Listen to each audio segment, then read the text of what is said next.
Assalamualaikum warahmatullahi wabarakatuh. Ketemu lagi para sahabat semua dengan si Darmono.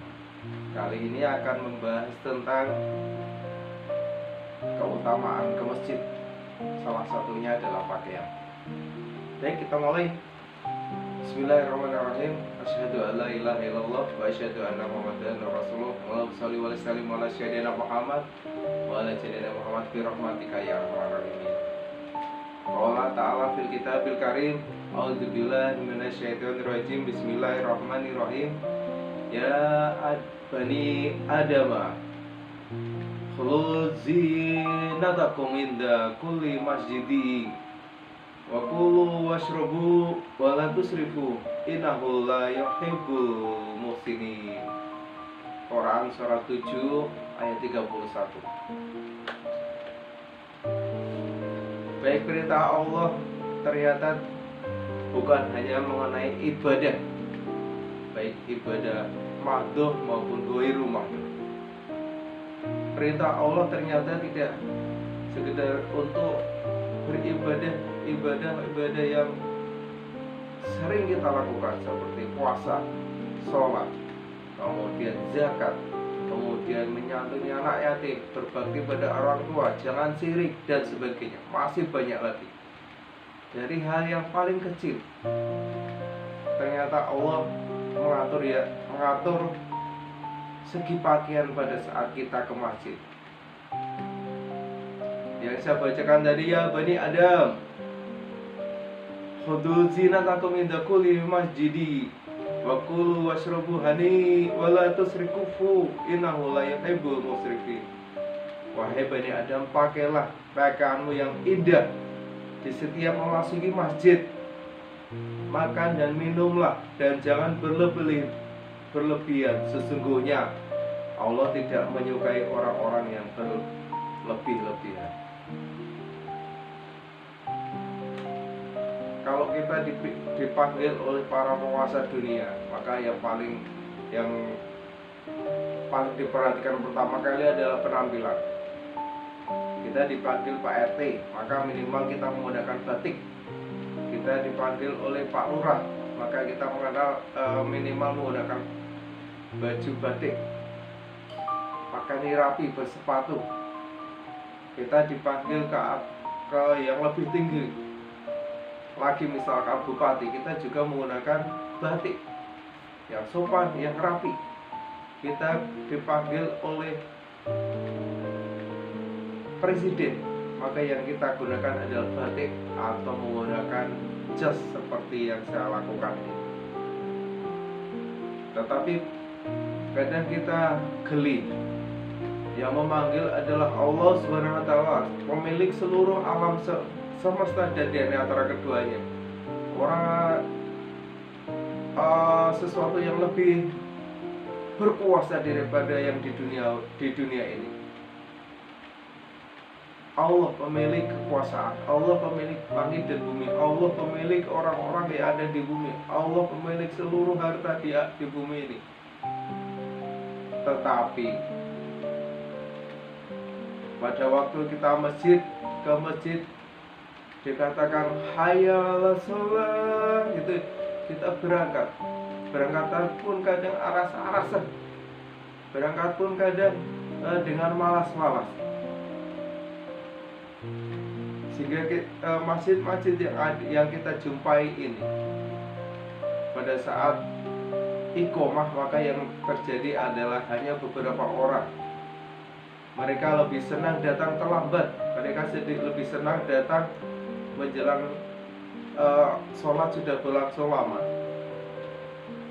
Mereka lebih senang masbuk untuk sholat, datang terlambat. Padahal keutamaan sholat berjamaah di masjid sangatlah banyak. Mulai dari rumah berpakaian yang rapi, terhindar dari najis pakaiannya, kemudian berwudu, berdatang ke masjid, maka di hari kiamat pada saat dibangkitkan, maka dia akan bercahaya seperti cahaya matahari.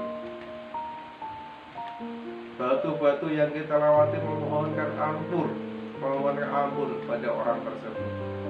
Jadi berapa banyak dosa-dosa kita gugur karena datang ke masjid, mulai dari rumah sudah berwudu, kemudian duduk di masjid. Setelah sholat, maka malaikat pun memohonkan ampun pada orang tersebut.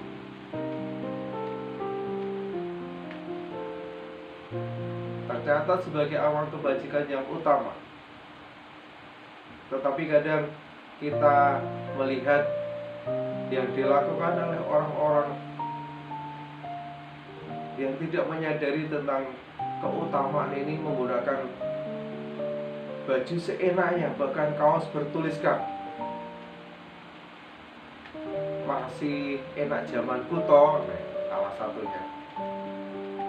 Ada lagi yang berjudul ku tunggu jadamu, auzubillah min dzalik. Ada lagi yang menuliskan sesuatu yang membuat geli, pakai kaos, pakai celana jeans.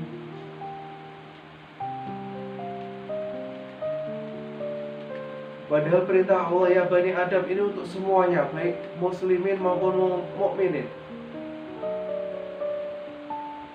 Khudu zinatakum inda kulli masjidi. Pakailah yang paling indah pada setiap memasuki masjid, pada saat setiap kita mau menghadap Allah SWT. Perintah yang sederhana ini ternyata luput dari perhatian kita. Padahal ini juga perintah Allah SWT. Jadi monggo mari bersama-sama mengoreksi diri, muhasabah diri. Apakah kita sudah layak memperoleh derajat takwa kalau pakaian kita ternyata sasai, seenaknya sendiri. Pakaian yang indah kemudian diberi wewangian, sehingga pada saat ke masjid baunya bau keringat 1 minggu tidak mandi, atau bajunya satu bulan tidak ganti karena senang dengan tulisannya,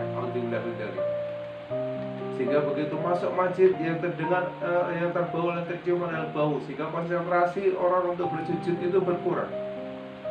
Atau pada saat berjamaah melihat tulisan di senyum-senyum, merusak pahala ibadah seseorang. Jadi mari bersama-sama kita sempurnakan ibadah kita. Kita sempurnakan dalam menghadap Allah SWT, karena pahalanya tidak main-main. Pahalanya adalah jannah. Sekali lagi jannah. Dan misi kita kembali lagi. Misi kita adalah kembali ke surga bersama orang-orang yang terpilih, para nabi, para rasul, dan syukur kita berdoa bersama Rasulullah SAW, Nabi Muhammad, Nabi panutan kita, untuk tinggal di sekitar para ambia ini, para nabi, dan bisa tinggal di dekat Rasulullah SAW, Nabi yang kita dambakan untuk bisa bertemu, Nabi yang kita dambakan syafaatnya di akhir zaman ini. Jadi masih maukah berpakaian sederhana, berpakaian biasa saja, seadanya? Nah, ini tertulis dalam buku yang saya baca, yang saya susun, Dahsyatnya Istighfar. Jadi mari bersama-sama menyempurnakan diri dalam beribadah kepada Allah. Semoga seluruh amal ibadah yang kita lakukan sampai saat ini lantas diterima Allah Subhanahu wa Ta'ala dan diberi pahala serta ridhonya untuk masuk surganya Allah. Allahumma amin. Semoga kita bisa bersama-sama masuk surga, dan insya Allah bersama-sama masuk surga dengan para anbiya, para nabi, dan terutama bersama dengan Nabi Muhammad Rasulullah SAW. Allahumma amin. Terima kasih, semoga bermanfaat untuk saya dan siapapun yang melihat ini, untuk bersama-sama masuk surga. Assalamualaikum warahmatullahi wabarakatuh.